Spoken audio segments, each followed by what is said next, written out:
Hey guys, here we are in the BMW M Hybrid V8 at the Indy Road Course for a 45-minute IMSA race. Now in this video, I wanted to show an incident and analyze how it happened and who is to blame. At the end of the video, feel free to share your opinion below. So I'll start by showing the incident from the TV view.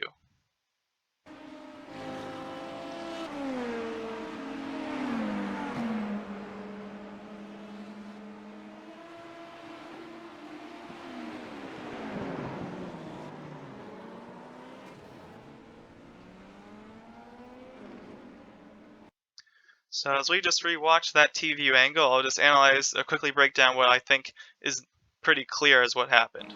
So I'm right behind the slower LMP2 car, and as we're approaching the corner, I lock up the tires in the rear. We can see that I lose control of the car. I start sliding through the corner. I end up cutting the corner. I have no control of the car at this point, and as I'm just trying to regain control of the car, I make contact with another car, and that both gives us terminal damage and ends both our races. So I would say, due to the fact that I locked up, it is clear that I would be the one to blame in that incident, but I also want to dive a little bit deeper into that wreck and just kind of show a few things. So first of all, let's just watch this from chase view. It's going to play at full speed and then slow motion.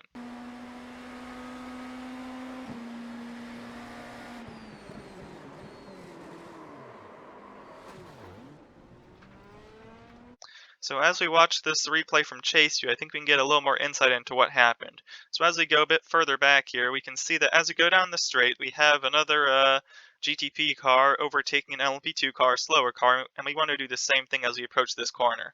So we see this car is defending over to the left, and we're thinking to go over to the right like this car did, and that's the plan. And I'm going to shift over soon, but I see at this moment this car starts to move right. We move a little bit left as well beyond the seam, but he's also moving right, and so I think, okay, he's going over to this curbing, and we're just going to go to the inside. So he's giving us the inside line, and as I start to overtake him, it looks like I do move a bit more back, but does he also start to move a little bit more to the left as well, as if he thought that I wouldn't overtake him so he could take a better line? But that's such a weird choice to make because, first of all, this isn't a better line anyways. So again, I realize this is all happening really fast, but it's like quick realization he's going over to the right, I'm going to stay left, then he comes back and I have to lock up to not hit him.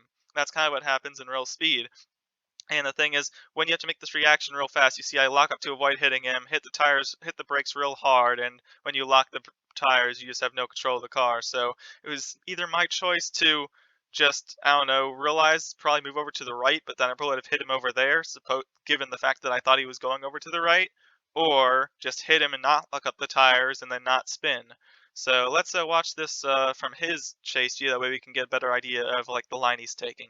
So I'm just gonna play this in full speed.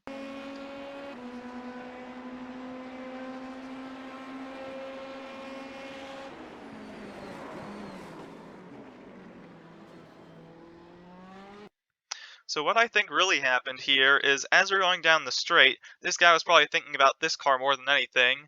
He wasn't really maybe thinking about the cars behind him, or maybe he was. I simply don't know. This is just such a weird incident because we can see if we look at this line relative to his car, we can see he is moving over to the line. There's almost like half a car length at this point, and it's like he's not all the way over to the curb. He's like, it's just like such a weird position to put yourself in because if you're trying to get a good angle to the corner, you'd be way far over here. If you're trying to defend, I mean, it's just like, why are you putting yourself in this position to defend? And it just doesn't seem like the clear point from where he's trying to position the car. If we look back at us, basically what he would see in his rearview mirror, we can see that we're basically right behind in line with this car, and then he decides to move over. And this seems to symbolize that he's allowing us a lane to go through. You can see that there's a clear line available as he approaches the corner, and then as he approaches the corner again, he's starting to move over into our line. So I would say, I mean, if I'm just to judge the cause of this incident, it's clear that I lock up the tires and I spin and cause that. However, I also think there is a good amount of blame on this car for changing lanes under the braking zone, making it a dangerous situation, resulting in this. So I feel it's like a lack of spatial awareness from him as to how fast I'm going to catch up to him, also like where I am on track and where he is on track. So I would just say the biggest takeaway from this incident is that when you're overtaking cars, most of the time you can hopefully trust them to either make a clear defensive line, make that choice to stay over here or to move over to the right. but not in every case. You have to worry occasionally that some cars aren't going to be decisive about their line choice under braking, and so you're going to have to make a late decision. And in that case, if you're making a late decision, chances are you're going to have to overreact like I did, and then that might make a race-ending move like I did. So I feel really bad about collecting this guy. He was just an innocent bystander. Um, Literally had nothing to do whatsoever. And I would say the question is, if I had known what line this guy was actually taking, and I just moved over to the right, would I have been able to overtake him? Was I braking too late? And I honestly don't think so. I mean, I'm braking just at this point, just past the past like this asphalt area. And let's look at this guy. When did he start braking? He started braking just past this area as well, maybe a little bit earlier. So I don't think I was making any crazy dive bomb or anything like that.